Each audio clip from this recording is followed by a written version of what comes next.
안녕하세요. 저는 KB증권에서 조선기계산업과 지주회사를 담당하고 있는 정동익입니다.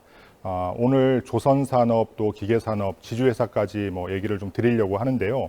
먼저 조선주 살펴보도록 하겠습니다. 11월 들어서요, 조선주들 주가가 적게는 한 15%에서 많게는 40%까지 급등을 했습니다. 10월까지만 하더라도 조선주는 YTD로 30% 정도 하락을 하면서 전체 산업을 통틀어서 가장 성과가 부진한 섹터였거든요. 그런데 11월 달 들어서 주가가 급반등을 하고 있습니다. 성장주에서 가치주로의 어떤 포트 변화, 또 언택트에서 콘택트로의 변화, 이런 것들을 얘기를 하고 있지만 사실은 제 입장에서는 조선주가 성장주가 아니면 다 가치주이고, 그래서 조선주가 가치주인 건지 아니면은 조선주가 과연 콘택트 수혜주인지에 대해서 사실은 동의하기가 좀 어려운 부분들이 있고요. 이런 부분들이 사실은 저도 혼란스러운 상황입니다. 그래서 어려운 길일수록 사실은 돌아서 가고, 어려운 문제일수록 심플하게 접근하라는 얘기가 있는데, 이런 어떤 혼란스러운 상황들로 인해서 펀더멘탈에 대해서 조금 더 점검해 보는 것들이 의미가 있을 것 같습니다. 좀 돌아가서요, 올해 그러면은 조선주들이 10월 달까지 30% 가까이 이렇게 하락을 했는데 왜 그랬느냐를 한번 살펴보면, 코로나19로 인해서 전체적으로 경기가 위축이 되고, 또 국제유가가 급락하면서 사실 조선주들의 어떤 전방 영업 환경이 굉장히 악화된 부분들이 영향을 줬었던 건데요. 이러한 것에 대한 결과로서 상선발주나 신조선가 이런 것들은 저희들 당초 전망치를 크게 벗어났고요. 해양 플랜트는 오늘 현재까지도 한 수주가 전혀 없는 상황이 되어 있습니다. 그래서 이런 어떤 펀더멘탈적인 변화들이 내년에는 과연 어떻게 변할 건지에 대해서 조금 더 면밀히 살펴봐야지만, 오늘과 같이 주가가 또 4, 5%씩 이렇게 하락하는 상황이나 11월 달 통틀어 놓고 보면 지난 10달과의 추세와 달리 급등하는 이런 상황들에 대해서 대응을 할 수 있지 않을까 하는 생각을 저희는 하고 있습니다. 먼저 신규 수주에 대한 얘기들을 좀 드리려고 하는데요. 일단 기본적으로 올해 수주는 작년 대비해서 보면은 절반 정도 수준에 그칠 걸로 생각을 하고 있습니다. 그럼 작년이 좋았냐? 이렇게 이제 생각할 수 있는데요.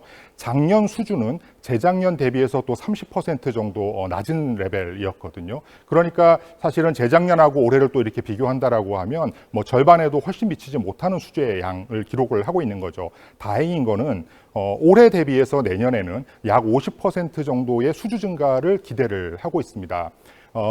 우측 그림에서 보시는 것처럼 물동량 증가율은 GDP 성장률하고 굉장히 강한 상관관계를 가지고 있는데요. 올해 이제 코로나19 등의 영향으로 인해서 급락했었던 어떤 GDP 성장률이 내년에는 4.7% 성장세로 돌아설 것이라는 게 저희들의 전망이기 때문입니다. 그래서 신규 수주도 올해 대비해서 내년에 개선이 좀 되겠지만, 문제는 이미 올해 레벨이 너무 낮아서 내년에 50% 수준 정도의 개선이 되더라도 이 부분들이 업황을 크게 개선시킬 만한 요인이 되기는 어렵다라는 점입니다.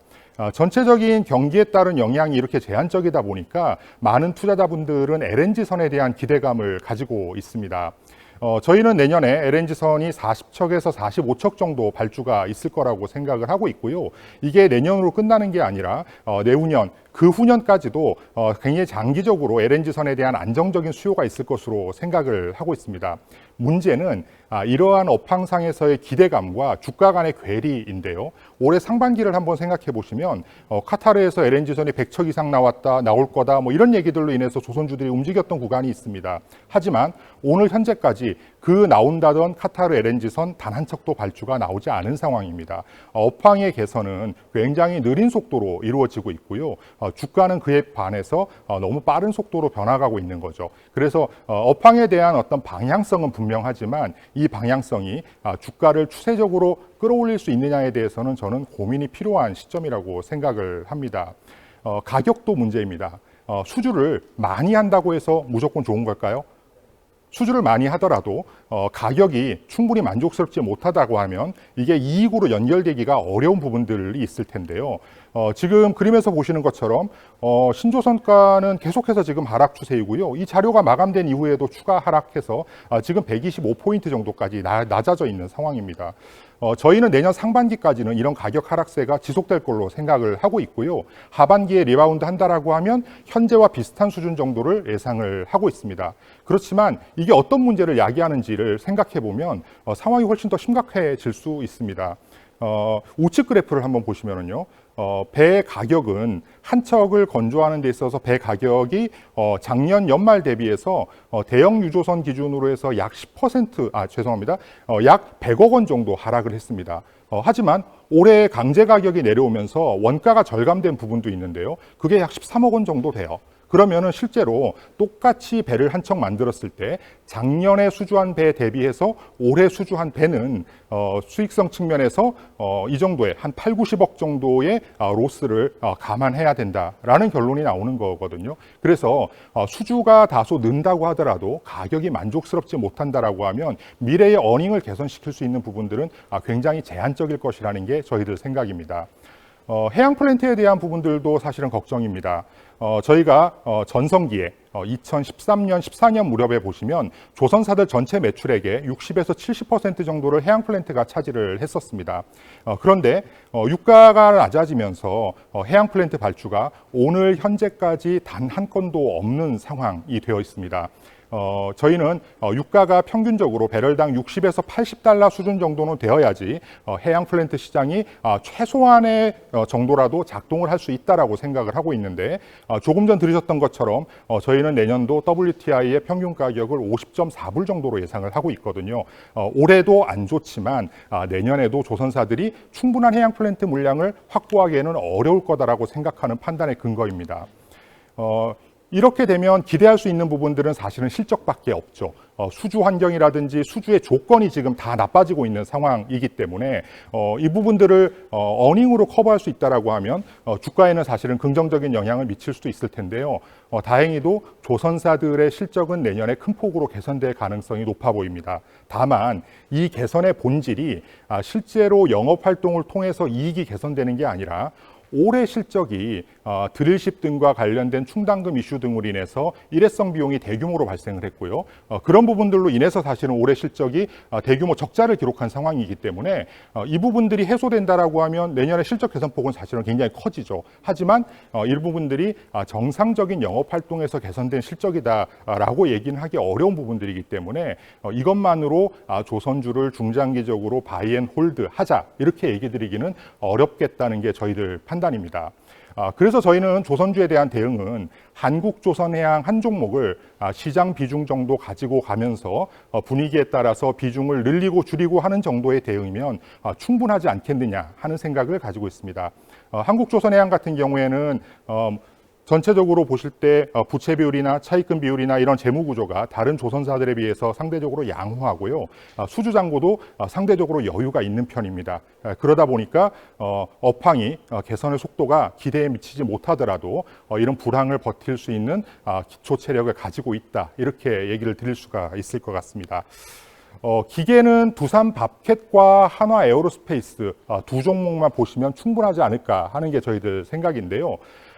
두산 밥캣은 기본적으로 미국 회사입니다. 미국에 공장이 있고 매출의 상당 부분이 미국에서 이루어지고 있는 회사거든요. 그래서 주책 지표들이나 이런 부분들이 지금 굉장히 양호한 상황이기 때문에 내년에는 미국 시장에서의 판매 증가를 기대해 볼 수 있는 상황이고요.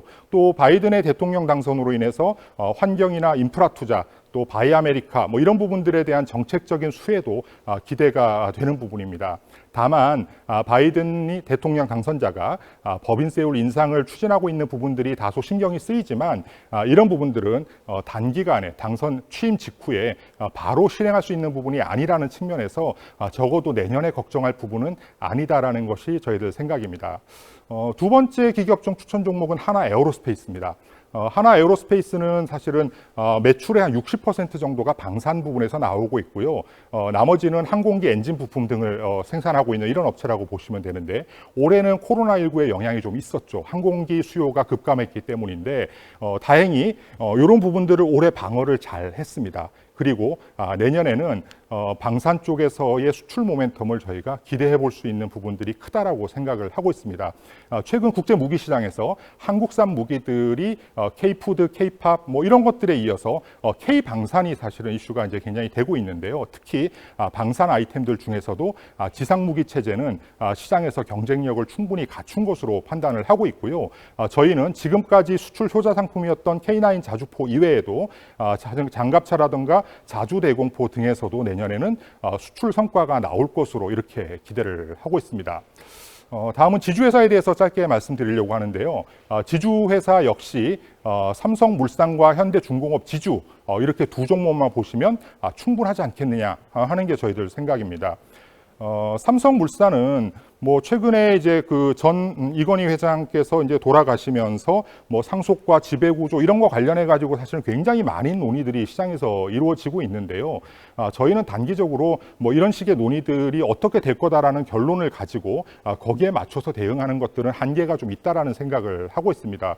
특히나 상속세 재원 조달 방안과 관련해서는 부동산이나 금융자산 뭐 이런 것들에 대한 인폼이 저희가 이제 거의 없는데 당연스럽게 갖고 있는 주식만을 가지고 어떻게 할 거다라고 이렇게 접근하는 것들은 좀 리스크가 있지 않느냐 하는 생각을 하고 있고요. 어쩌면 삼성전자나 삼성생명 지분을 이재용 부회장이 상속하는 것이 아니라 삼성물산에 증여하는 방식으로 지배구조 개편이 일어날 가능성도 있습니다. 그래서 이 모든 경우의 수를 감안을 하고 대응을 하는 게 현실적으로 불가능하기 때문에 결국은 이재용 부회장이 최대 주주로 있는 삼성물산을 저희가 매수함으로써 이재용 부회장과 동일한 포지션을 취할 수 있는 이런 부분들이 있다는 게 이제 저희들 생각입니다. 다음은 현대중공업 지주인데요. 접근 방법은 굉장히 심플합니다. 지금 올해 예상 배당 금액이 18,500원으로 예상이 되는데요. 최근 주가 기준으로 보면 한 7.3% 정도 되는 수익률입니다. 이 정도의 수익률을 저희가 한 달 조금 넘는 기간을 홀딩함으로써 기대할 수 있다라고 봤을 때 현대중공업 지주는 배당 투자 측면에서 굉장히 메리트 있는 종목이 될 것이라고 생각을 합니다. 오늘 제가 준비한 얘기는 여기까지고요. 경청해 주셔서 감사합니다.